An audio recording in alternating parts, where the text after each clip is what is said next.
Ladies and gentlemen, welcome. This is the Three Strike Sports Show. I am your host, Danny Sanchez. Basically, the format of this show is quite simple. I'm going to give you my three strikes of the day, the three most important things I think are going on in the sports world right now, and give you a little opinionated view on all of them. This is a new show. This is the first edition. Anyone who's tuning into it, I want to thank you for taking the time. We keep this show about 15 minutes, 5 minutes at top. We can always talk about different things. I'll be answering emails, Facebook messages, tweets, whatever you guys want to send me. Send it my way. I'll be glad to comment on it. So let's get right down to business. Strike one today. We're going to talk about Kevin Durant signing with the Golden State Warriors. And it was kind of a bombshell that kind of shook people's boots. There was speculation out there, but a lot of people were 100% sure he was going to re-sign with Oklahoma City, at least on a one-year deal. See how things went there. If not, if they didn't win next year, get better, maybe he'd venture out somewhere else. But to basically join up with the enemy, and I will quote Stephen A. Smith, who said that this is the weakest move he's ever seen by a NBA superstar. I beg to differ, Mr. Smith. I think it was a strong move for him. I think he wants to flourish elsewhere. It's you spend so many years, and you're basically on the verge of winning an NBA Finals or getting back to an NBA Finals. They had been to one in 2012 where they lost to the Heat. That was that new LeBron James Big Three team after he had jumped ship and went over to Miami to join up with D. Wade and Chris Bosh, and then they won 2 out of 4 championships. And then, so it's not that bad of a move. He's not that bad of a guy. Kevin Durant wants to win, plain and simple. Golden State won the year before this past NBA Final. They have a great team. They have the reigning MVP in Steph Curry. They have a guy who drains threes all day, Klay Thompson. They're strong with Draymond Green on defense. They have the deepest team in the NBA. And Kevin Durant's just going to add a new, different dynamic to them that's going to be something very, very special to watch. And it automatically makes them the front runners to be the next NBA champion. So you can honestly pretty much seal the deal that Golden State's going to win the next, be 2 out of 3 champions here. But there is a downside to it. They did make history this past year by being the best team in NBA regular season history. So essentially what that's going to do is it's going to kind of mess with the dynamic for a little while. You just can't have a guy jump in there. Yeah, and you can say preseason, you can say practice. There's nothing like a real-life game situation, going out there and playing the whole game together as a team. So just asserting him into the lineup, it's going to take a little while for these guys to gel together to the maximum of their abilities. Same way it did when LeBron went over to Miami years ago, or any situation where a superstar comes into a new team. It's going to mess with the dynamic at first, and usually it pans itself out. It works for the better. It's a tough thing for Oklahoma City fans to deal with, and I can understand their anger. I can understand their rage. He was one of 2 guys left over from when they moved over from Seattle when they were the Supersonics. The other one, he's still there. His name is Nick Collison, but he's been there a long time. He's represented them on the All-Star team. He's won an MVP for them, and he did great things while he was there in Oklahoma City. And he said, he wanted a new challenge in his career. He said he wanted to maximize his abilities as a player, and that he thinks that Golden State is the situation that fits him best. And I am not mad at him one bit for that. He deserves to be where he wants to be. He deserves the best chance to play for a championship. I'm sure you could ask somebody like Patrick Ewing, if he had the chance to go over and join the Chicago Bulls and Michael Jordan and Scottie Pippen, would he have done it versus staying in New York all those years and not winning a single championship? I'm pretty sure Mr. Ewing would have said yes and gone over to New York. So what you're going to look at next year, and you're going to hear, when he goes home, you're going to hear a lot of boos in that Oklahoma City crowd. And you're going to see a lot of people that are very mad. The same way it was when LeBron went back to Cleveland. But this team is stacked now. They are forced to be reckoned with for at least next year, because he's on a 2-year contract, the first year player option. So if things don't go as planned, he has the option to hop right back over to Oklahoma City. You know what? They would welcome him back with open arms.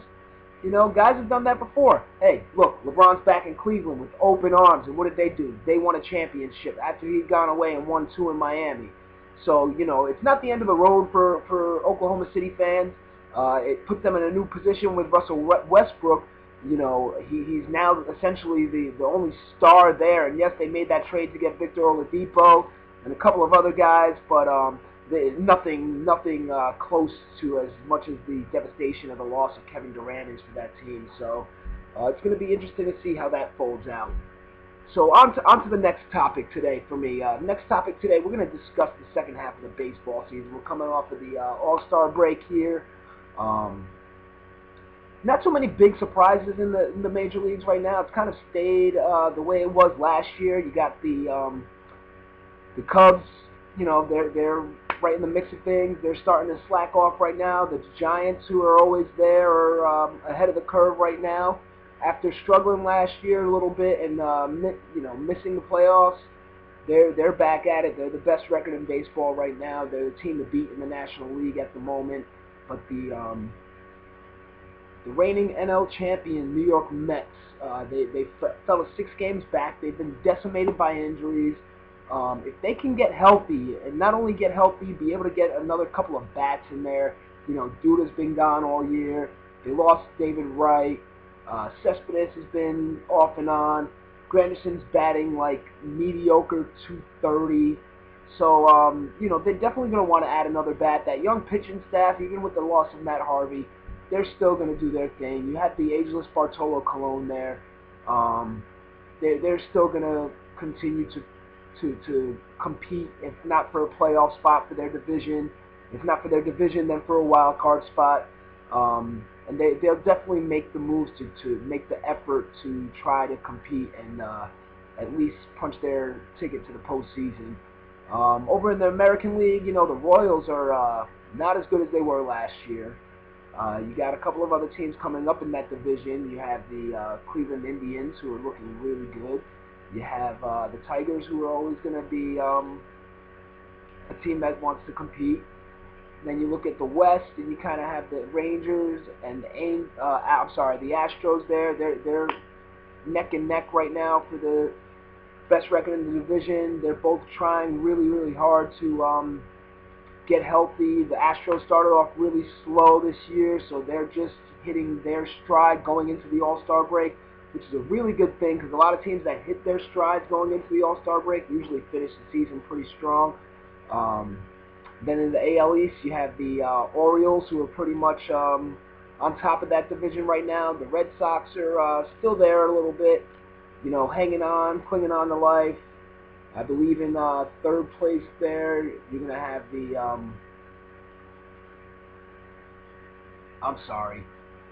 you got the O's, you got the Red Sox. The Blue Jays are in third place. They're a bit of a disappointment for a third-place team with all the talent that team has and all the moves they made and the big contracts they've dished out over the last year and a half. Again, last year they were the favorites to win the World Series. This year, people were saying, okay, they didn't do it last year. They're going to do it this year. So again, big disappointments in Toronto. I think that R.A. Dickey trade hurt them a lot because, you know, the Mets have Noah Syndergaard right now because of that trade. So, and they're still stuck with a almost 40-year-old guy who's throwing knuckleballs and getting hit around all over the ballpark. R.A. Dickey's story was great while it lasted, but that fairy tale is over. The clock struck 12 for Cinderella, R.A. Dickey. So, you know, you got the Rays are really, really bad, and Yankees are in fourth place there. I believe they're about 7.5 games back right now, and you know, they're deciding whether or not they want to be buyers or sellers. And honestly, I think the New York Yankees should be sellers at this point.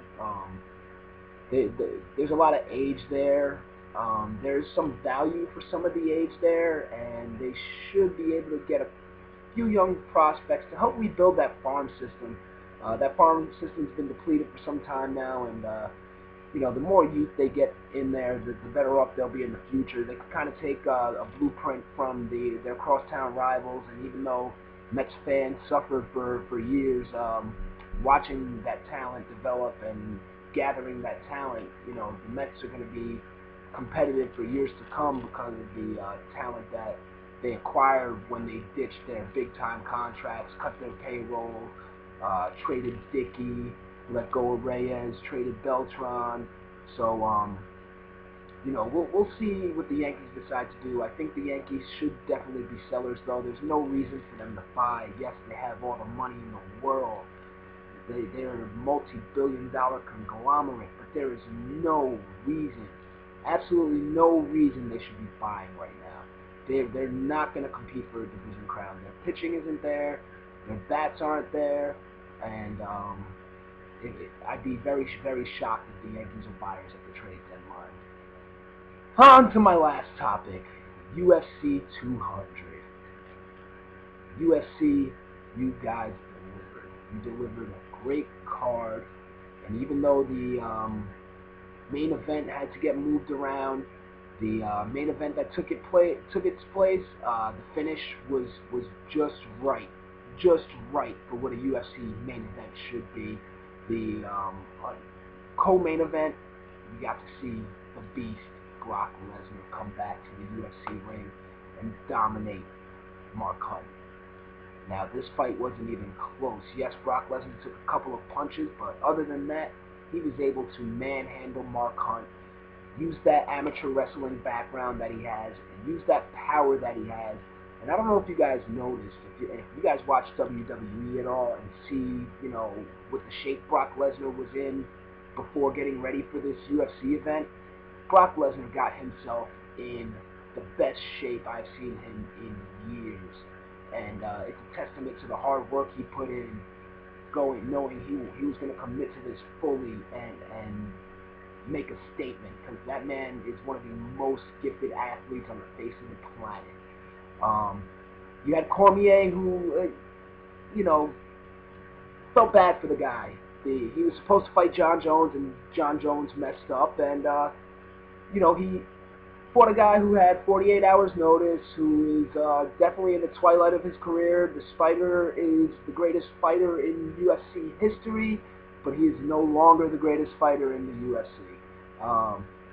Anderson Silva, I give you credit for going out there on 48 hours notice. Your name is definitely marketable always, and fans love watching you. I love watching you, but it was hard to watch you get dominated by Daniel Cormier the way you did. It was no contest from the beginning, and but all in all, you can't really complain about the card for the circumstances surrounding it. It was supposed to have Conor McGregor versus Diaz too, and McGregor messed that up. Ronda Rousey couldn't fight, but Miesha Tate and Nunes delivered. Brock Lesnar delivered. The Jose Aldo fight was great, so you just can't really knock UFC at all. They know how to put together a major card, and they did it. Nobody thought Brock Lesnar was going to be at UFC 200. It was announced 4 weeks beforehand. But you know what? Dana White made it happen. And that name alone is star power. So we definitely look forward to the next UFC 201 coming up, and then 202 you're going to have that good old Conor McGregor and Nate Diaz rematch, which should be fun to watch. So boys and girls, I hope you enjoyed watching my show. I hope you tune into the next one. If there's any feedback you want to give me, I'd be glad to hear your feedback. Any input, any questions, put it in the inbox, drop it in there. I'll be answering questions, and I hope to see you guys again soon. Thank you.